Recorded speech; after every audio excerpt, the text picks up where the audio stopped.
Assalamualaikum warahmatullahi wabarakatuh. Perkenalkan, nama saya Muhammad Cahaya Pratama dari kelas 1 ILM dengan NIM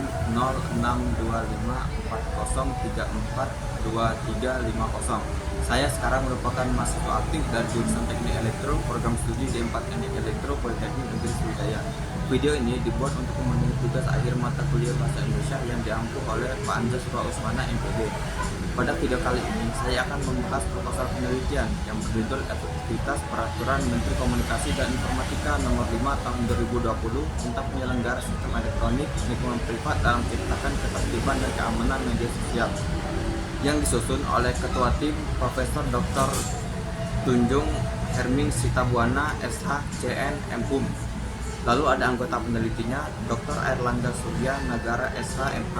Lalu ada anggota mahasiswa. Yang pertama ada Sristi, lalu yang kedua ada Dixon Sanjaya.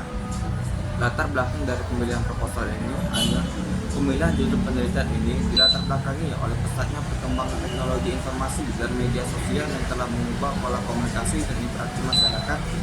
Di satu sisi, media sosial memberikan ruang bagi kebebasan berekspresi sebagai bagian dari hak asasi manusia dan hak konstitusional warga negara. Namun di sisi lain, media sosial juga menimbulkan berbagai permasalahan hukum seperti penyebaran berita hoaks, ujaran kebencian dan kejahatan cyber, dan pelanggaran data pribadi yang berpotensi mengganggu ketertiban dan keamanan masyarakat. Kondisi tersebut mendorong pemerintah menerbitkan Peraturan Menteri Komunikasi dan Informatika Nomor 5 Tahun 2020 tentang penyelenggara sistem elektronik lingkup privat. Oleh karena itu, penelitian ini dilakukan untuk mengkaji efektivitas peraturan tersebut dalam menciptakan ketertiban dan keamanan media sosial dengan tetap menjunjung prinsip negara hukum Pancasila dan perlindungan hak asasi manusia. Lalu ada masalah atau kasus yang dikaji. Masalah utama dalam proposal penelitian ini adalah meningkatnya gangguan ketertiban dan keamanan di ruang media sosial akibat maraknya konten ilegal, hoaks, ujaran kebencian, dan kejahatan cyber.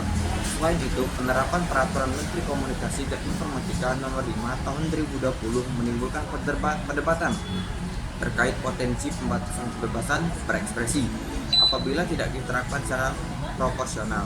Dengan demikian, persoalan yang dikaji adalah sejauh mana peraturan tersebut efektif dalam menjamin ketertiban dan keamanan media sosial, serta mampu memberikan perlindungan hukum kepada masyarakat tanpa menimbulkan pelanggaran hak asasi manusia.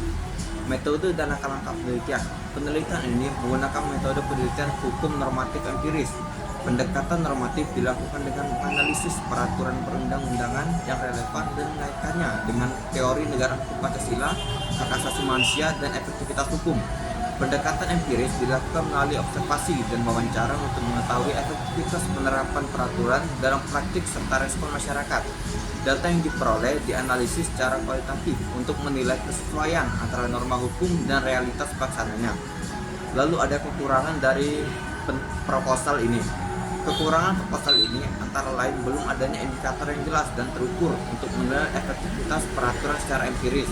Selain itu, ruang lingkup penelitian masih cukup luas sehingga berpotensi mengurangi kedalaman analisis. Proposal juga belum merinci secara jelas subjek dan teknik pengambilan sampel penelitian empiris.